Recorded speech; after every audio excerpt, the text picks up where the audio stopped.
एक ही प्रॉब्लम लेकर चल रहे हैं।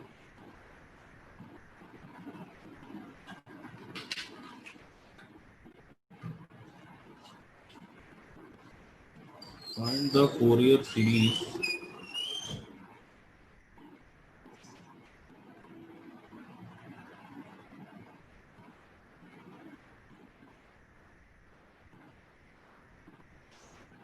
to represent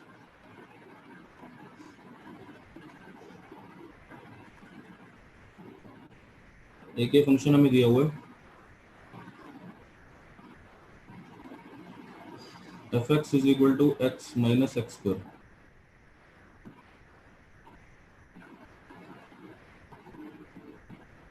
x minus x square ये की हेलो जी ये फंक्शन दिया हुआ है।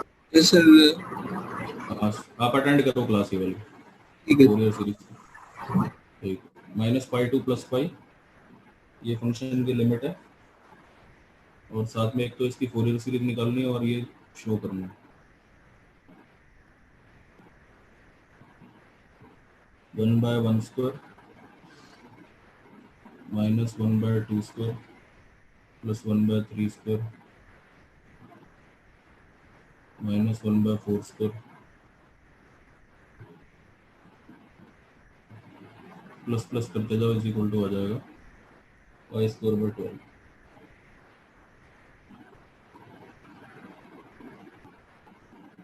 तो जैसे हमारे पास जब फंक्शन आ गया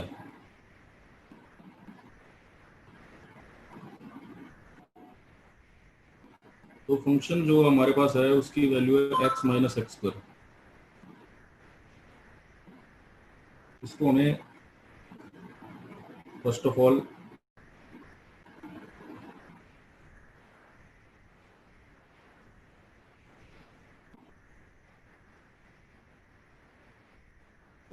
इसका इंटरवल देखना है हमें क्या है, माइनस पाई टू पाई है ना इसका इंटरवल।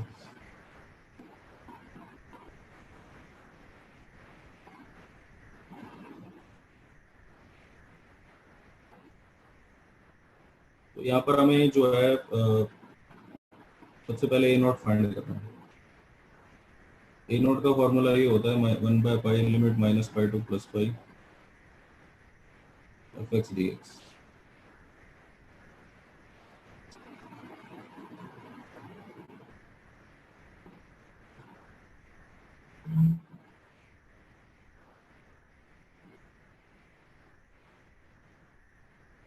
जब आप इसको माइनस पाई से प्लस पाई कर रहे हो, अब आप इसे ओपन करोगे तो एक टर्म आपके पास आएगी minus pi to plus pi x d x minus 1/पाई minus pi to plus pi x square d x. यहाँ पर ये जो x की पावर 1 है ये हमारा ऑड फंक्शन है, जबकि एक्स स्क्वायर ये हमारा इवन फंक्शन है। ऑड फंक्शन की इंटीग्रेशन माइनस ए टू प्लस ए जीरो हो जाती है, इवन वाले को हम ट्वाइस करके लिखते हैं और लिमिट आधी कर देते हैं। एक्स स्क्वायर की इंटीग्रेशन होती है एक्स क्यूब बाय 3 लिमिट 0 से पाई।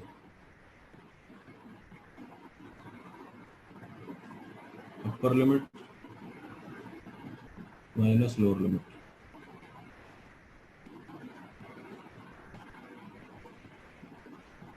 तो ये हमारे पास अभी ए नॉट की वैल्यू आ गई।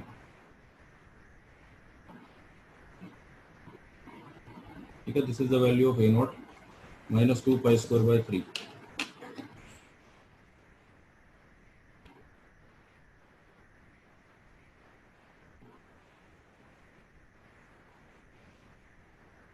इस क्वेश्चन में हमें फोरियर सीरीज को फाइंड करनी है, साथ में प्रूफ भी करना है सीरीज को। तो ये डबल क्वेश्चन है एक तरह से।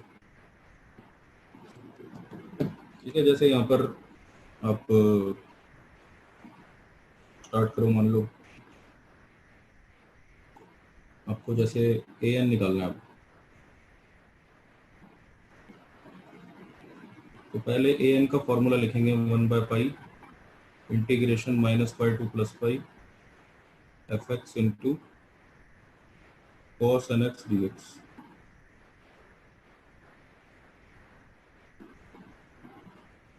तो यहाँ पर मैं वैल्यू डाल देता हूँ, माइनस पाई से प्लस पाई, एफ एक्स की जगह पर आ जाएगा x minus x square times cos nx dx। इसको अगर आप ब्रैकेट को ओपन करते हैं तो यहाँ पर दो का प्रोडक्ट बनेगा, x cos nx और एक बनेगा एक्स स्क्वायर cos nx।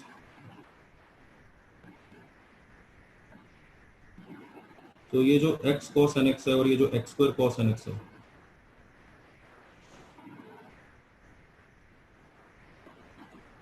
ये दोनों अलग अलग हैं। जैसे यहाँ पर ये जो x है जिसको मैं ये अंडरलाइन कर रहा हूँ, ये ऑड फंक्शन है, और जो ये cos वाला है ये इवन है।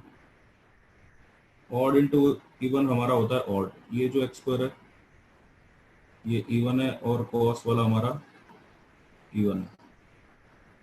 इवन को इवन से मल्टीप्लाई करेंगे तो इवन ही आएगा। ऑड वाले के इंटीग्रेशन सीधा हम जीरो कर देते हैं, तो इसलिए तो जीरो हो गया।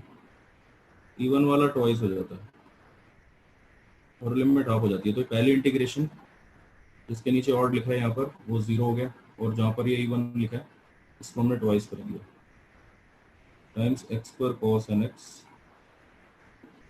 dx। अब जब आप इसको इंटीग्रेट करोगे तो यहाँ पर ये माइनस टू बाई पाई बाहर रहेगा। यहाँ पर हम बाय पार्ट्स लगाएंगे, इसे वन फंक्शन और इसे टू फंक्शन लेकर बाय पार्ट्स लगाएंगे। पहले को छोड़ो, दूसरे को इंटीग्रेट करो, माइनस पहले को डिफरेंशिएट करो और दूसरे इस पूरी ब्रैकेट को दोबारा से इंटीग्रेट कर दो, हो जाएगा minus cos nx by n square. फिर प्लस इसको डिफरेंशिएट करो तो टू आएगा, इसको इंटीग्रेट करेंगे तो आएगा minus sine n x by n cube. अब ये लिमिट है जीरो से पाई। हमें यहाँ पर करना ये है कि लिमिट पुट करेंगे जब हम, तो हम ये देखते हैं कि जहाँ पर ये साइन वाला पार्ट आ रहा है यहाँ पर अपर लिमिट और लोअर लिमिट लगाकर जीरो मिलेगा मुझे, क्योंकि जब आप अपर लिमिट पुट करोगे तो ये बनेगा साइन एन पाई। साइन एन पाई जीरो होता है। जब आप लोअर लिमिट रखोगे तो आएगा साइन जीरो, वो भी जीरो होता है। तो इसलिए अपर लिमिट रखो चाहे लोअर लिमिट रखो आपको कुछ नहीं मिलेगा, जीरो मिलेगा।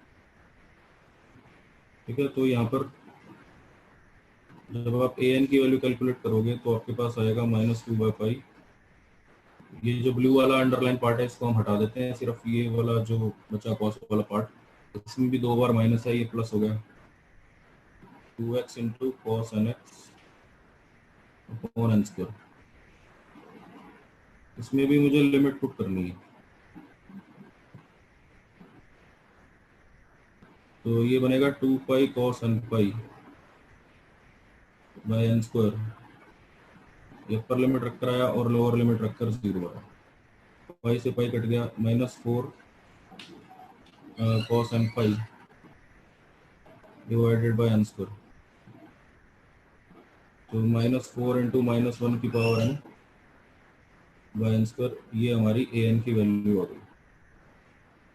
इसको भी हम अंडरलाइन कर देते हैं सर जी। बोलो बोलो, हेलो। कुछ नहीं सर, हो गया।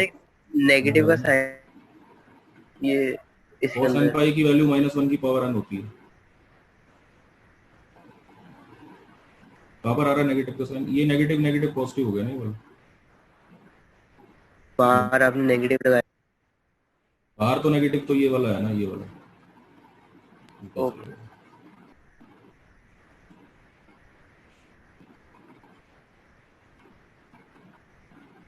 देखो बाहर जो नेगेटिव है वो ये वाला है, यस सर, ओके सर। ये जीरो के बाद वाला, और अंदर बाय पार्ट से जो दो नेगेटिव आए थे वो पॉजिटिव हो गए दोनों।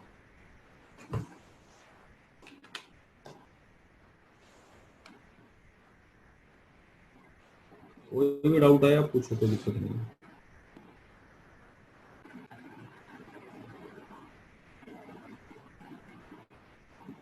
तो मैं ये अब जैसे ही आया -4 -1 की पावर n n स्क्वायर, अब इसके बेसिस पर हम जैसे अगर सपोज मैं n को 1 रखता हूँ तो a1 मेरा आ गया -4 इंटू -1 की पावर 1/1 स्क्वायर। देखो जिसने नहीं पढ़ाई करनी वो नहीं करेगा, आप लोग क्लास अटेंड करो, कोई दिक्कत नहीं, दूसरों को मत देखो। n को 2 है, a2 -4 -1 का स्क्वायर डिवाइडेड बाय 2 स्क्वायर, तो आएगा -4/2 स्क्वायर। n को 3 लोगे, -4 -1 का मतलब n को 3 रख दिया मैंने।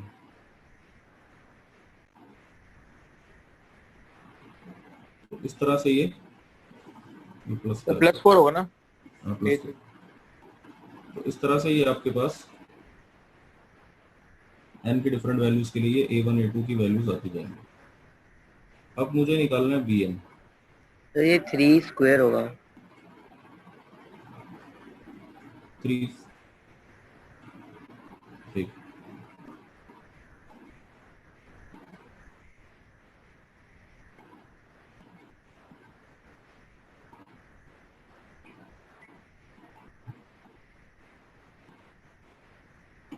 bn का फॉर्मूला होता है 1/π लिमिट -5 से +5 fx into sine nx dx।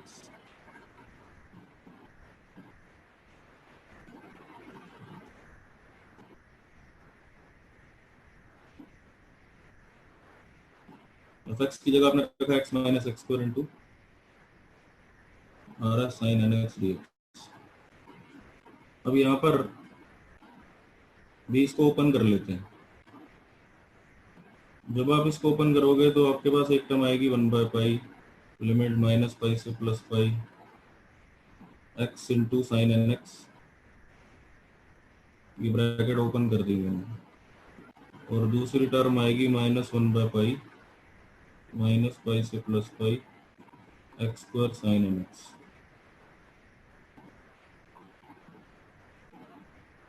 अब मैं इसको अंडरलाइन करता हूँ। देखो ये दो इंटीग्रेशन है जिसमें लिमिट -a से +a जा रही है। यहाँ पर जो x² है ये वाला, ये इवन फंक्शन है, और जबकि साइन वाला ये ऑड है। इवन इंटू ऑड ऑड होता है, तो ये तो 0 ही हो जाएगा सीधा। यहाँ पर ये जो x है ये आपका ऑड है, इंटू ये जो साइन है ये भी ऑड है, तो ऑड इंटू ऑड हमारा इवन होता है। तो सेकंड इंटीग्रेशन यहाँ पर होगी 0, फर्स्ट इंटीग्रेशन ट्वाइस हो जाएगी और लिमिट हो जाएगी 0 से π x साइन nx dx -0। इसको पहला और इसको दूसरा फंक्शन लेकर लगाएंगे बाय पार्ट्स। बाय पार्ट्स ऐसे लगेगा, पहले को छोड़ो दूसरे को इंटीग्रेट करो, माइनस पहले को डिफरेंशिएट करो और दूसरे को इंटीग्रेट करो। तो यहाँ पर जब लिमिट पुट करोगे आप, तो ये जो अंडरलाइन वाला है साइन, यहाँ पर वही होगा सेम। अपर लिमिट लगाने पर भी 0 आएगा, लोअर लिमिट लगाने पर भी 0 आएगा। तो bn में सिर्फ आपके पास ये बचता है 2/π, इसमें भी माइनस को हम बाहर ले लेते हैं, जो कॉस वाला माइनस है, और अंदर रह जाएगा x cos nx upon n। ठीक है, साइन वाले को हमने, ये जो अंडरलाइन पार्ट है इसको हटा दिया, और इसकी लिमिट 0 से π। तो लिमिट अभी पुट करते हैं।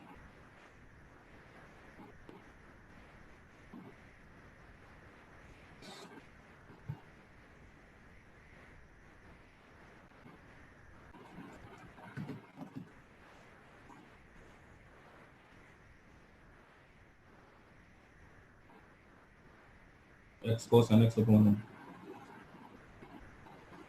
तो ये आपके पास आएगा bn is equal to -2/π x cos nx। तो अपर लिमिट रखेंगे तो आएगा π cos nπ अपॉन n, और लोअर लिमिट रखोगे तो आएगा 0। तो bn का ये सीधा सीधा फॉर्मूला बन गया -2/πn, पाई कैंसिल हो चुका है। ठीक है, तो ये आ गया cos nπ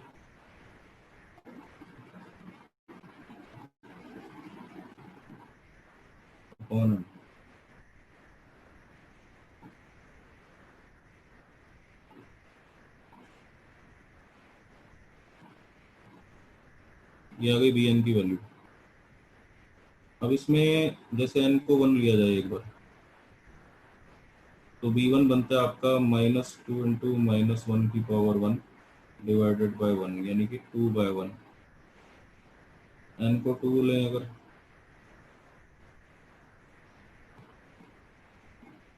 सर ये -1 की पावर n कैसे है?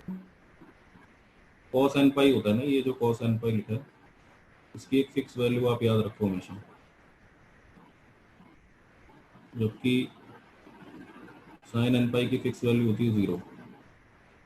कभी कॉस 2n पाई आ जाए तो उसको 1 लेना, साइन 2n पाई आ जाए उसको 0 लेना, कॉस 0 को 1 लेना, साइन 0 0 लेना। ठीक है, ये कुछ फिक्स मतलब याद रखने हैं हमें फोरियर सीरीज में।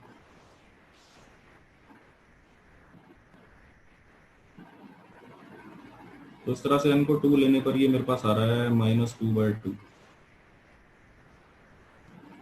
अगर मैं n को 3 लेता हूँ तो मेरे पास आ रहा है -2 -1 की पावर 3/3, मतलब 2/3। तो इस तरह से आता रहेगा जो भी आएगा। अब मुझे क्या करना है कि फोरियर सीरीज लिखनी है।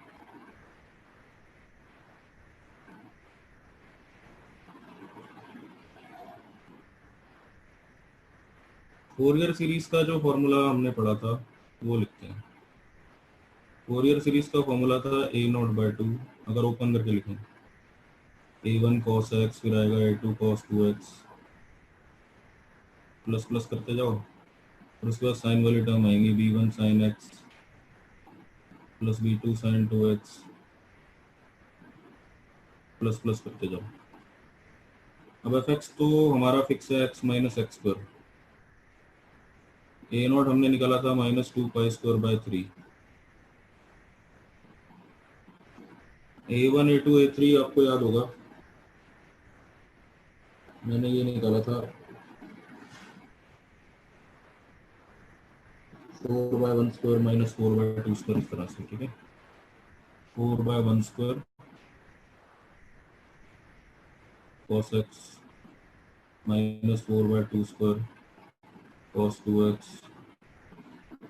4/3² cos 3x,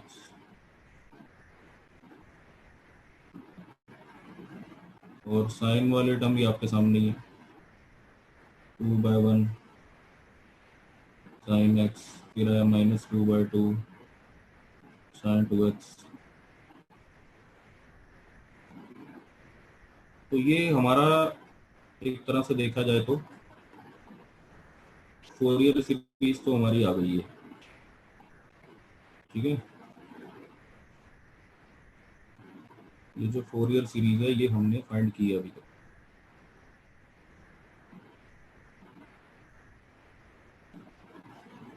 इस फोरियर सीरीज के बेसिस पर हमें कुछ प्रूफ भी करना था।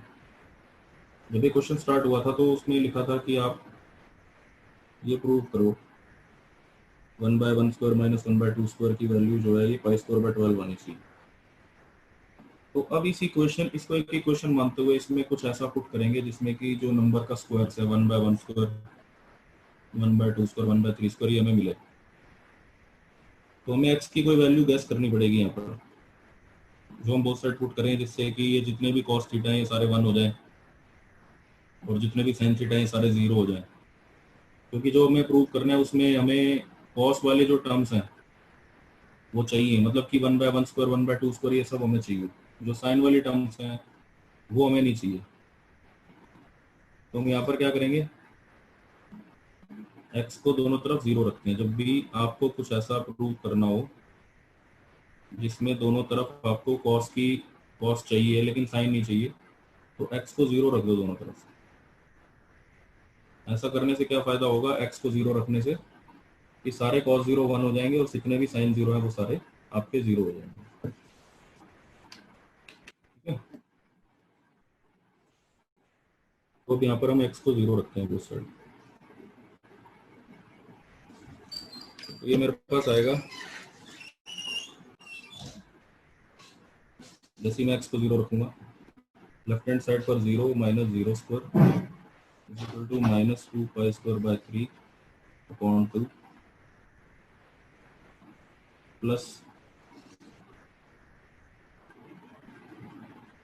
4 by 1 square cos 0, 4 by 1 square के साथ कॉस 0, माइनस 4 बाय 2 स्क्वायर के साथ कॉस 0, फिर 4 बाय 3 स्क्वायर के साथ कॉस 0, और साइन 0 0 होता है इसलिए ये पूरा ही 0 हो गया। ये वाले 2 से ये वाला 2 कट गया, ये बचा minus pi square by 3, 4 common आ गया, सारे कॉस 0 1 हो गए, 1 by 1 square minus 1 by 2 square,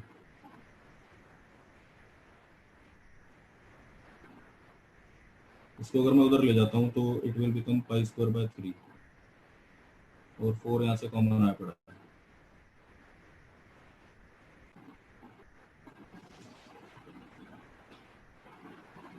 अगर 4 को उसके नीचे भेज देते हैं तो जो हमें प्रूव करना था वो इजीली हमारे पास आ गया।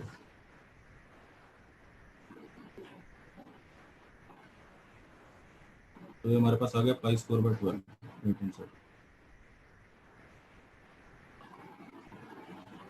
ये हमें लेकर आना था। इस क्वेश्चन में दो चीजें थी, एक तो फोरियर सीरीज लानी थी और फोरियर सीरीज को प्रूव करना था।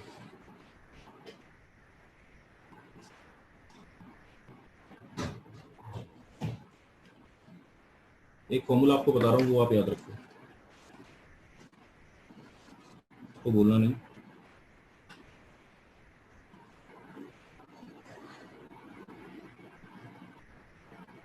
e की power ax into sine bx, integration क्या होती है इसको याद रखना। e की पावर ax अपॉन होता है a square plus b square, ठीक है, times a sine bx minus b cos bx। दूसरा याद रखना e की power ax into cos bx dx, इसका फॉर्मूला होता है e की power ax upon a square plus b square times a cos bx, plus का साइन आ जाता है यहाँ पर b साइन bx, ठीक है। तो ये दो होते हैं, बाकी लिमिट वगैरह लगानी पड़ती है। कभी भी ये आए तो यहाँ बाय पार्ट्स नहीं लगता, इसमें सीधा हमें करना होता है। अरे बी साइन बी एक्स होगा, बी साइन ए एक्स होगा? नहीं, b साइन bx होगा। अच्छा ओके सर। साइन कॉस के ब्रैकेट में तो bx ही आएगा।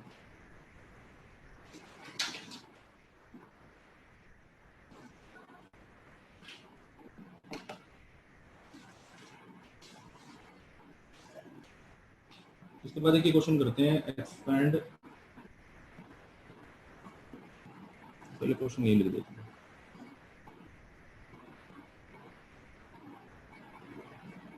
Expand fx is equal to mod cos x,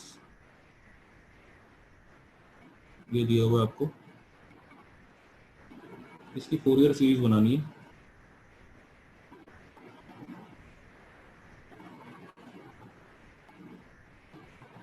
और इसको माइनस पाई से प्लस पाई के बीच में हमें ये फोरियर सीरीज बनानी है। तो क्या आप मुझे बता सकते हो कि मॉड cos x को माइनस पाई से पाई के बीच में जब हम लेंगे तो इसको हम कैसे डिफाइन, जैसे चलो मैं a नोट निकालता हूँ पहले, ठीक है। a नोट का फॉर्मूला आपको याद होगा 1 by pi limit minus pi से प्लस पाई fx dx। अब आप मुझे ये बताओ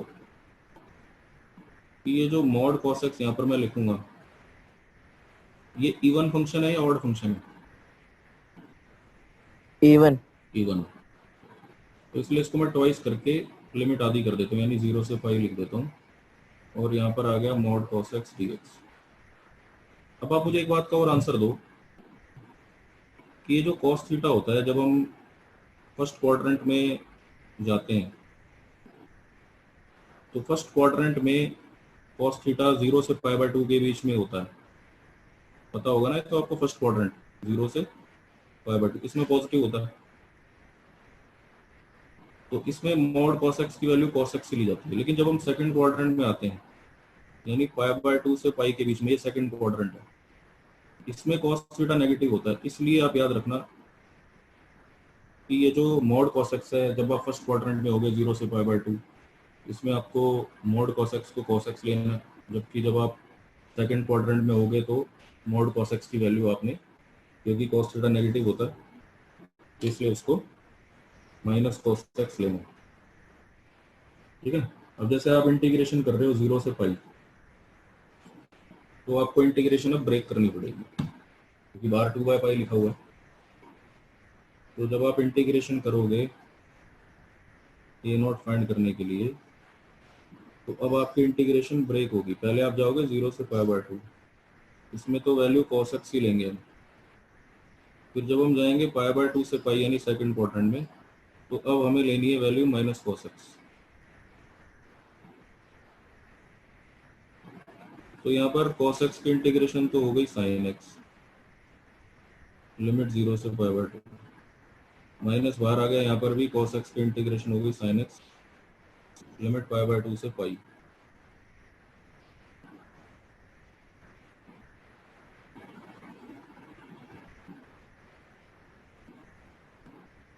अब यहाँ लिमिट पुट करेंगे हम, sin π/2 माइनस sin 0, ये upper limit minus lower limit हो गई। यहाँ पर sin पाई माइनस sin π/2, तो ये आपके पास आ गया 2/π। sin π/2 होता है 1, sin 0 होता है 0, sin पाई 0 और sin π/2 1, तो ये सीधा सीधा आपके पास आ गया 1 + 1। ठीक है, यानी 4/π। सर जी, सर मॉड cos x तो सेकंड क्वाड्रेंट मतलब π/2 से पाई में भी पॉजिटिव होएगा ना? cos x। Mod cos x आप शुभम बोल रहे हैं? सब अब नहीं। देखो ऐसा होता है कि जब आप मॉड की डेफिनेशन लिखते हैं ना, तो फिर हमें देखना होता है कि मॉड के अंदर जो वैल्यू लिखी है उसका साइन क्या है। जैसे देखो, मान लो आपके पास है मॉड x, ठीक है, और मैं कहता हूँ x की वैल्यू -3 है,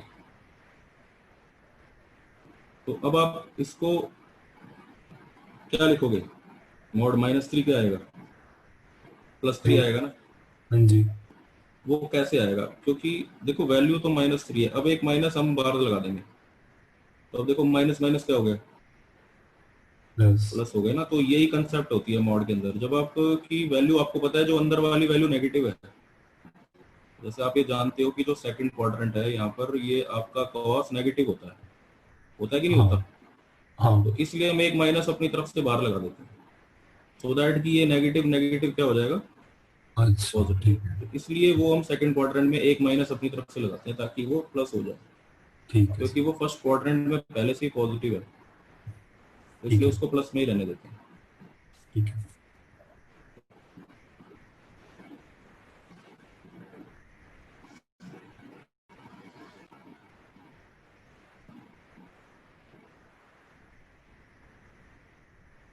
तो ये अभी हमने किया 4/π।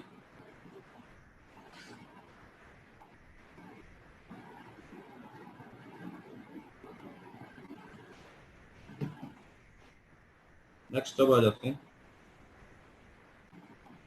ए एन के ऊपर। ए एन का फॉर्मूला होता है 1/π लिमिट -π से +π fx cos nx dx।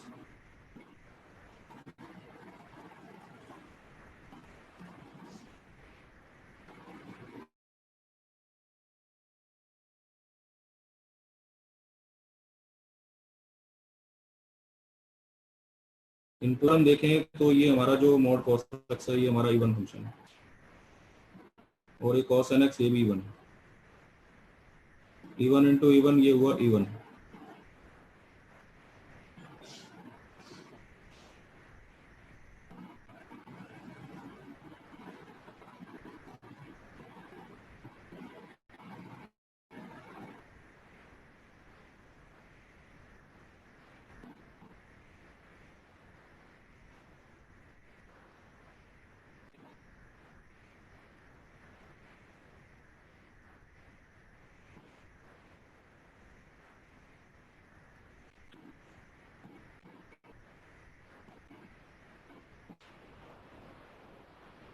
2/पाई, twice क्यों कर दिया, क्योंकि इवन है, लिमिट 0 से पाई mod cos x into cos nx dx। अब ये जो mod cos x है, इसकी वैल्यू तो हमने दो पार्ट, तो वैसे ही हम ब्रेक करेंगे इसको।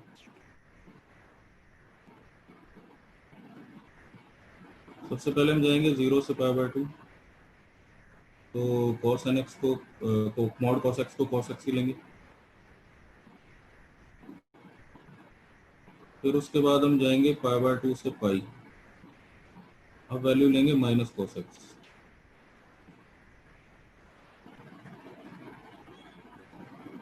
ठीक है, यहाँ पर फिर जो 2 बाहर है, अब इसको हम अंदर लाना चाहिए।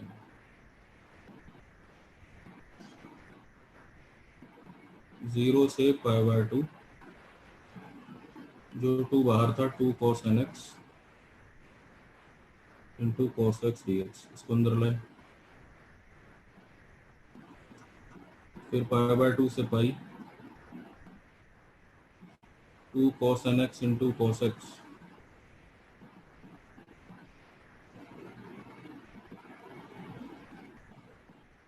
तो ये जो 2 हमने अंडरलाइन करके लिखा ना, ये वाला, इसका हम फॉर्मूला लगाएंगे 2 cos a cos b का।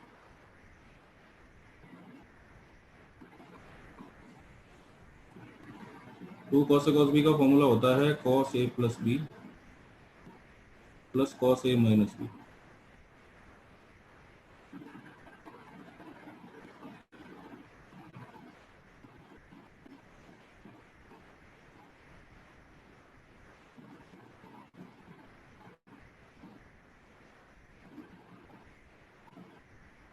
cos a plus b plus cos a minus b।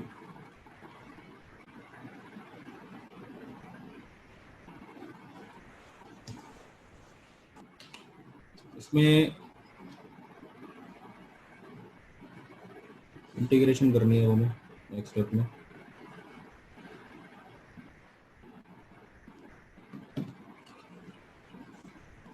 One by पाई,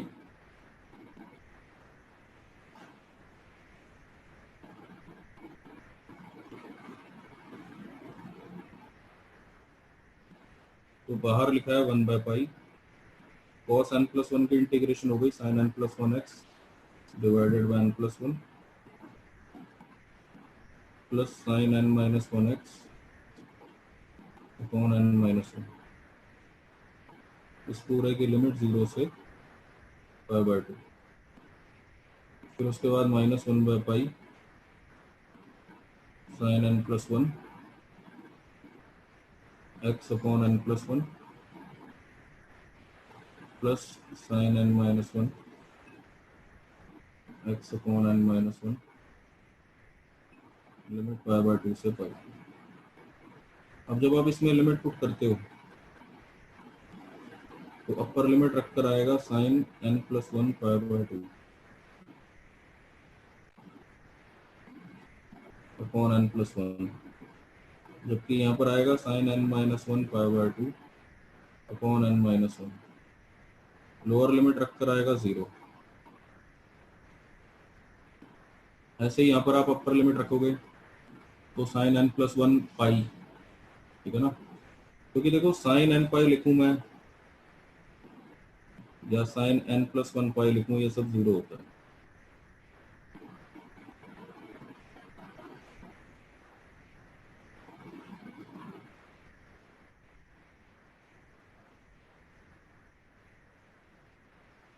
क्योंकि देखो n एक इंटीजर है तो n प्लस 1 भी तो एक इंटीजर हुआ,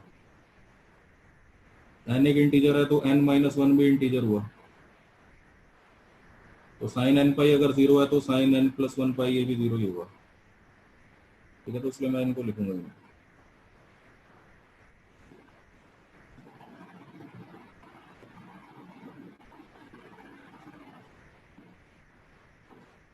तो पाई लिखने से भी 0 ही आएगा।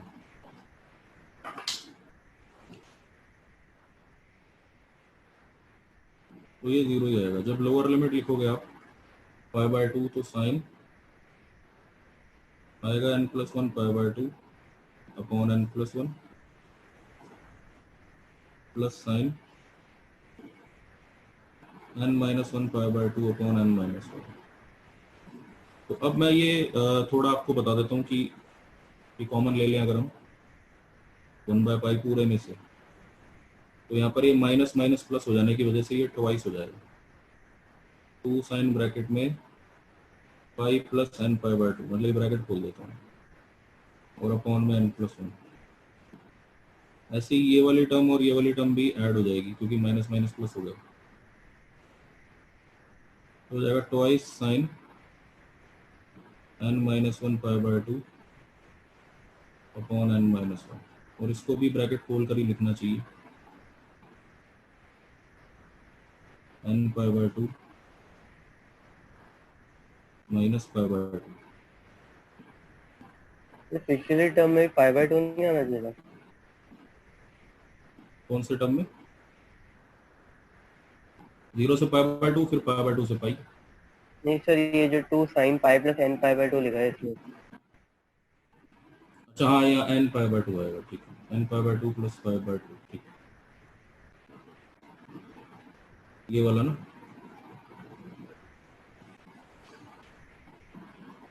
अब यहाँ पर ये फॉर्मूला जो लगेगा ना, साइन 90 प्लस थीटा वाला लगेगा, तो वो आप पहले ही सोच लो। बोलो,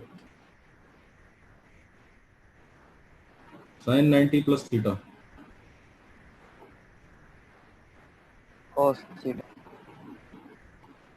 साइन 90 प्लस थीटा, ये तो कॉस थीटा हो जाएगा, और साइन इसको मैं इसमें से माइनस कॉमन ले लेते हैं,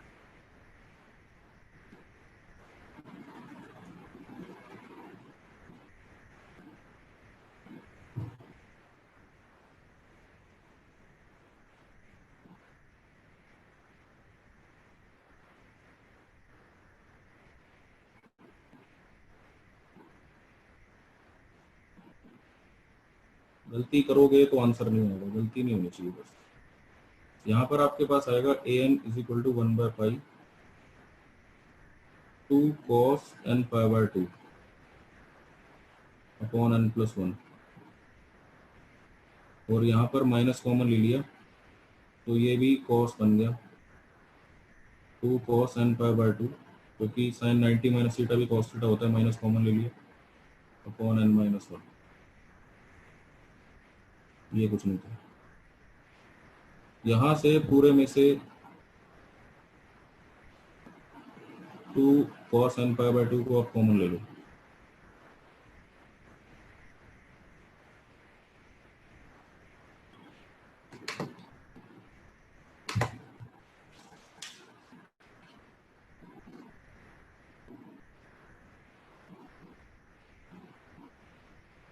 तो ये an आपके पास आ जाएगा 2 cos n π/2, ये कॉमन आ गया अपॉन पाई, अंदर एलसीएम ले लिया आपने, मतलब अंदर ये बचेगा आपके पास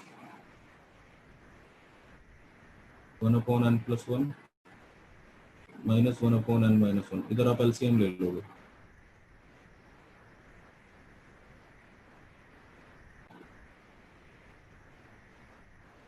n-1 माइनस n-1, और नीचे यहाँ पर आपके पास आ जाएगा n+1 इंटू n-1, ये कैंसिल हो गए, 2 cos n π/2 अपॉन पाई, यहाँ से आया -2 upon n+1 into n-1, n square -1 square. an की एक वैल्यू हो गई आपके पास -4 cos n π/2 divided by pi n square -1। इसको आगे पीछे करके लिखें अगर हम, 4 cos n π/2 upon pi 1 minus n square.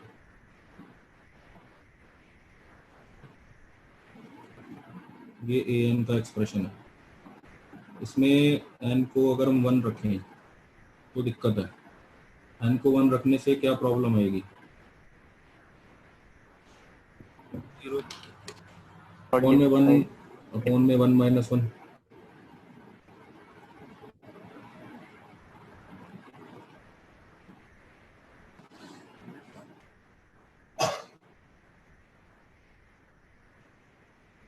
यहाँ पर n को 1 रखने से अपॉन में 0 आ रहा है ना, तो अब कैसे निकालें फिर an की वैल्यू, बोलो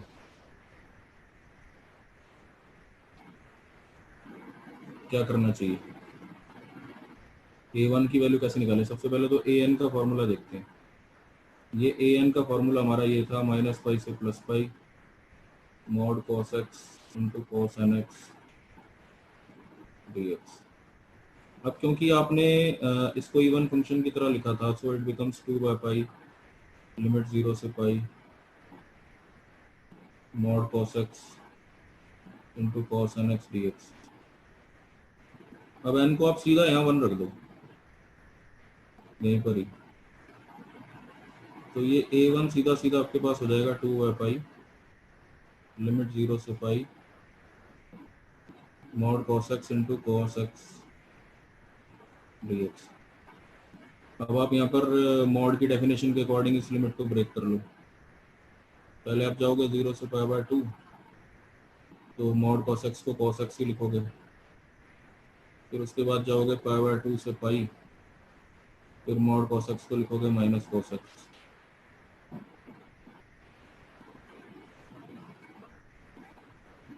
तो ये हो जाएगा cos स्क्वायर x 0 से पाई बाय 2 की integration cos square x dx, और फिर पाई बाय 2 से पाई again cos square x dx। cos square x की इंटीग्रेशन क्या होती है? तो हमें पुट करना पड़ेगा 1 प्लस cos 2x अपॉन 2। यहाँ पर भी हमें पुट करना पड़ेगा 1 plus cos 2x upon 2। 1 by 2 को बाहर निकाल लेंगे, dx की integration x sin 2x by 2 limit 0 से पाई बाय 2 dx की इंटीग्रेशन x cos 2x की integration sin 2x by 2 pi by 2 से पाई। तो यहाँ पर 1 बाय पाई तो बाहर है, अपर लिमिट रख कर आएगा sin पाई, लोअर लिमिट रख कर sin 0, तो सिर्फ पाई बाय 2 बचेगा यहाँ पर। ठीक है, अपर लिमिट रख कर आएगा आपके पास पाई माइनस लोअर लिमिट रख कर आपके पास आएगा पाई बाय 2, तो ये भी कैंसिल हो जाएंगे आपस में। सो देयरफॉर a1 आपके पास आएगा 0 फाइनली। यही प्रॉब्लम आती है।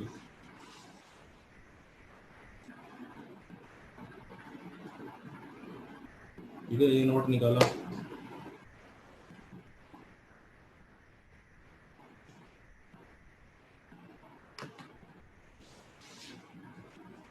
उसके बाद a1 निकाला, वो 0 हो गया। अब हम सीरीज लिख सकते हैं।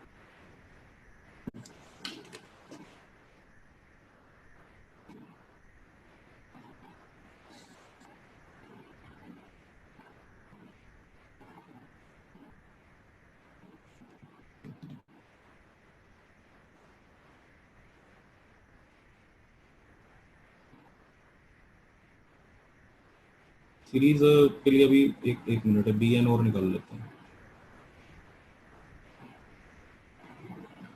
1 by pi limit minus pi से plus pi fx sin nx dx।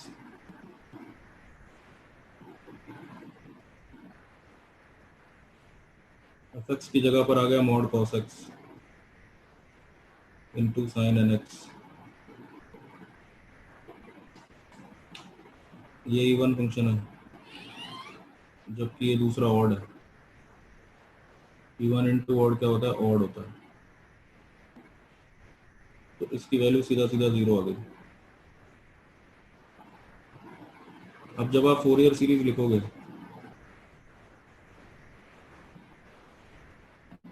तो इसमें ये आएगा, देखो एक तो आएगा a naught by 2 plus sigma n going from 1 से infinity an cos nx, bn वाली टर्म तो 0 ही आएगी।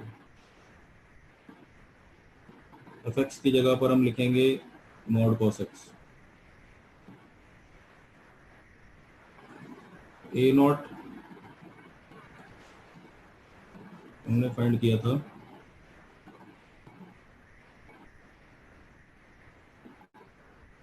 4/पाई, यहाँ पर आएगा 4/पाई। उसके बाद इसको खोल के लिख लेते हैं a1 cos x फिर a2 cos 2x। तो ये मेरे पास आ गया mod cos x equal to 2/पाई a1।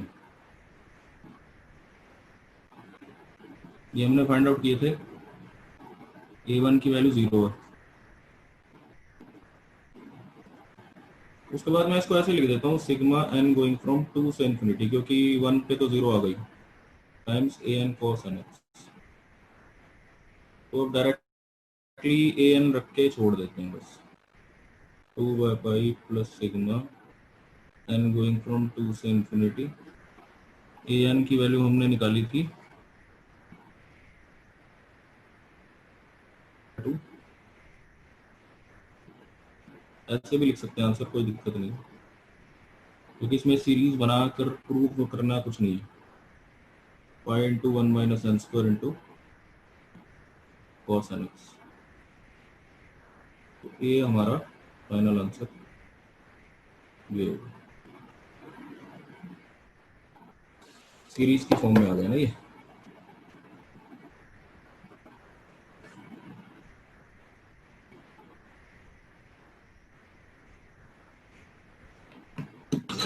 हेलो। हाँ सर, एक चीज पूछना था सर, किसी किसी बुक में लिखा हुआ है कि अगर F of x even function है तो बी एन को डायरेक्ट 0 पुट कर देने के लिए। हाँ वो अब नेक्स्ट में वही बताने लगा हूँ, 1 मिनट आप रुको। ठीक। अब अगला टॉपिक मैं आपको बता रहा हूँ इवन ऑड से हम डायरेक्टली कैसे पता लगाते हैं, ठीक है।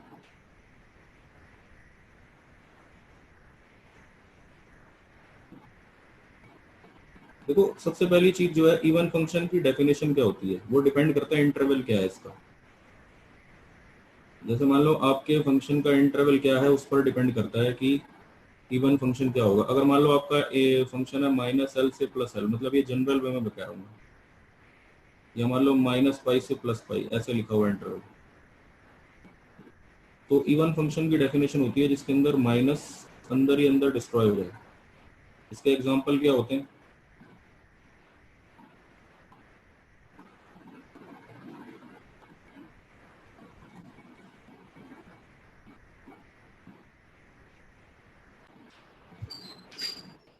इसके एग्जांपल क्या होते हैं, जैसे x स्क्वायर, या मान लो x की पावर 4, या मान लो x की पावर 6, या फिर किसी के साथ मॉड लिखा हो, या cos x आ जाए या cos nx आ जाए, ये सब हमारे इवन होते हैं। तो अगर इंटरवल आपका ये है या ये है, और इस टाइप का कोई फंक्शन आपके पास, या इसका एक और चीज होती है कि आप उस फंक्शन का ग्राफ बनाकर देखो।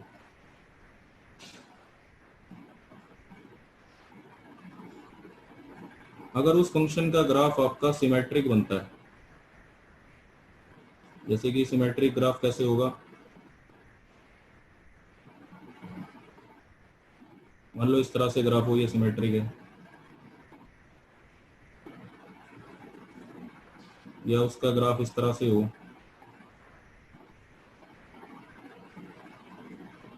ये भी सिमेट्रिक है,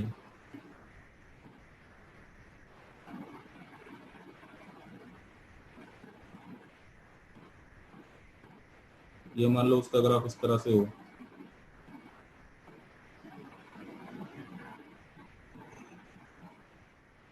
एक बार फंक्शन की वैल्यू नहीं दी होती तो उसका ग्राफ दिया होता है। सिमेट्रिक मतलब जैसा लेफ्ट साइड पर वैसा राइट साइड पर। तो मैं लिखता हूं if the function is having symmetric graph,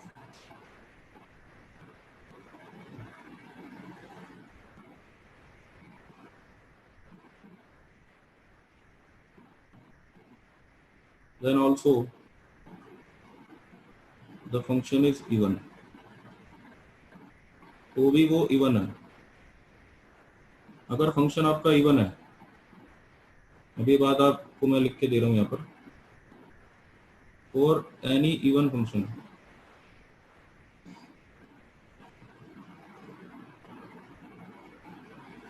bn is always 0।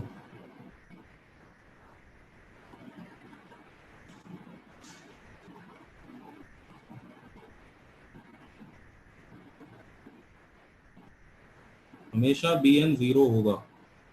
अगर आप ये पता लगा लेते हो कि आपका फंक्शन इवन है, जो कि ये ऊपर जितने मैंने तरीके लिखे हैं, यानी कि इस इंटरवल की बात कर रहा हूं मैं, -l से +l या -π से +π, इस इंटरवल में आपका जो फंक्शन का ग्राफ है वो सिमेट्रिक हो, या फिर वो इस फॉर्म में हो x2 x4 x6, तो ही वो इवन माना जाएगा। लेकिन अगर इंटरवल ये नहीं हुआ तो फिर कंसेप्ट लॉग इसके ऊपर एप्लीकेबल नहीं होगी इवन वाली।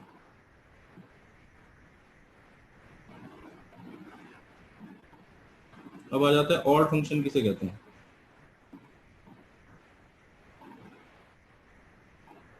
ऑड फंक्शन वो होता है कि एनी फंक्शन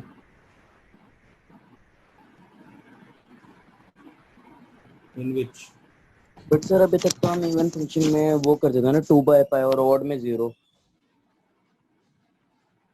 वही बता रहा हूँ, इन विच इंटरवल इज, नहीं मतलब अब मैंने जनरलाइज कर दिया।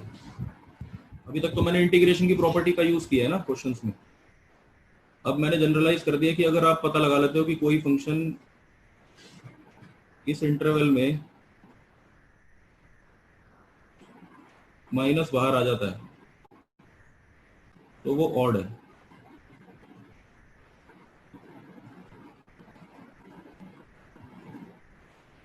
then it is said to be odd, मतलब जिसमें से माइनस बाहर आ जाता है, जैसे x, x3, x5, x7, या मान लीजिए sin x, मतलब जिसमें से माइनस बाहर आ सकता है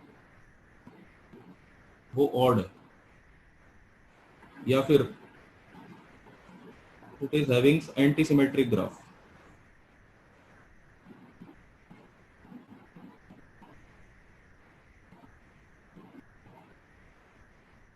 एंटी सिमेट्रिक ग्राफ से हमारा मतलब है कि जब हम उसका ग्राफ बनाएंगे फंक्शन का, तो उसका ग्राफ एंटी सिमेट्रिक होगा, मतलब जैसा यहाँ पर है उसका उल्टा इधर, जैसे यहाँ पर ऐसे तो यहाँ पर ऐसे होगा, उसका रिवर्स। फिर जैसे यहाँ पर ऊपर है तो यहाँ नीचे होगा, या फिर ऐसे भी हो सकता है उसका ग्राफ कि यहाँ पर अगर इस तरह से तो यहाँ पर ऐसे होगा, या ऐसे भी हो सकता है।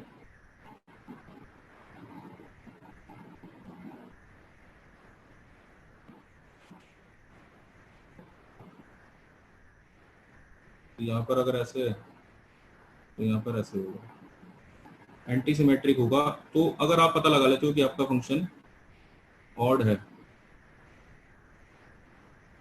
फॉर एनी ऑड फंक्शन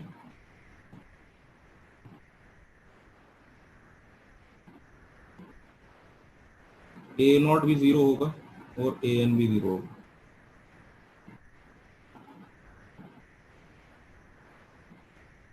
मतलब ये एक जनरलाइज प्रॉपर्टी हो गई कि अगर आप ये पता लगा लेते हो कि आपका फंक्शन ऑड है तो सीधा सीधा आप a0 को भी 0 ले सकते हो, ठीक है, और an को भी 0 ले सकते हो।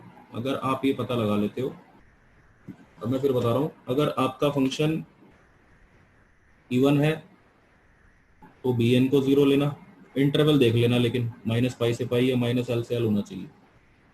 और अगर आपका फंक्शन ऑड है इस इंटरवल में तो उस केस में फिर a0 an दोनों ही 0 लेना, ठीक है। ये सीधा भी हम ये प्रॉपर्टी लगा सकते हैं। एक एग्जांपल दे रहा हूँ आपको, रुक जाओ। जैसे अभी ये क्वेश्चन है, देखो जो भी अभी हमने किया,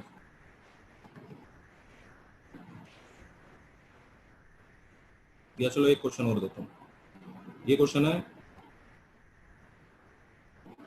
कि आपके पास है एक function f x is equal to under root 1 minus cos x, find Fourier series in the interval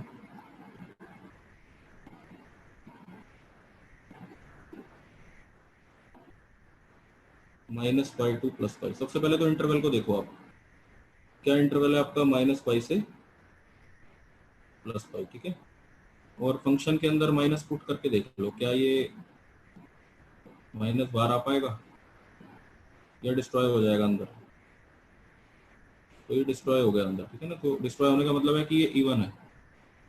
तो जरूरी नहीं है कि हर फंक्शन इवन या ऑड में से कुछ हो, बहुत सारे फंक्शन ऐसे होते हैं जो कुछ भी नहीं होते, नाइदर इवन नॉर ऑड। तो ये चलो चांस की बात है, ये इवन है क्योंकि माइनस अंदर डिस्ट्रॉय हो गया। तो अब जब आपने देख लिया कि इंटरवल भी आपकी मर्जी का है और माइनस भी डिस्ट्रॉय हो रहा है यानी इवन भी है, तो अब आप सीधा सीधा ये कह सकते हो therefore for this function we have, बोलो क्या बताया था मैंने इवन के लिए, सीधा सीधा हम bn को क्या ले सकते हैं, अगर आपका फंक्शन इवन है तो सीधा सीधा bn को 0 ले सकते हो। यानी कि अब आपका काम आधा हो गया। अब आपको सिर्फ एक तो a नॉट फाइंड करना है, तो वो तो करना ही पड़ेगा, ये डायरेक्ट फॉर्मूला ये वाला लगाना पड़ेगा बाय पार्ट्स का।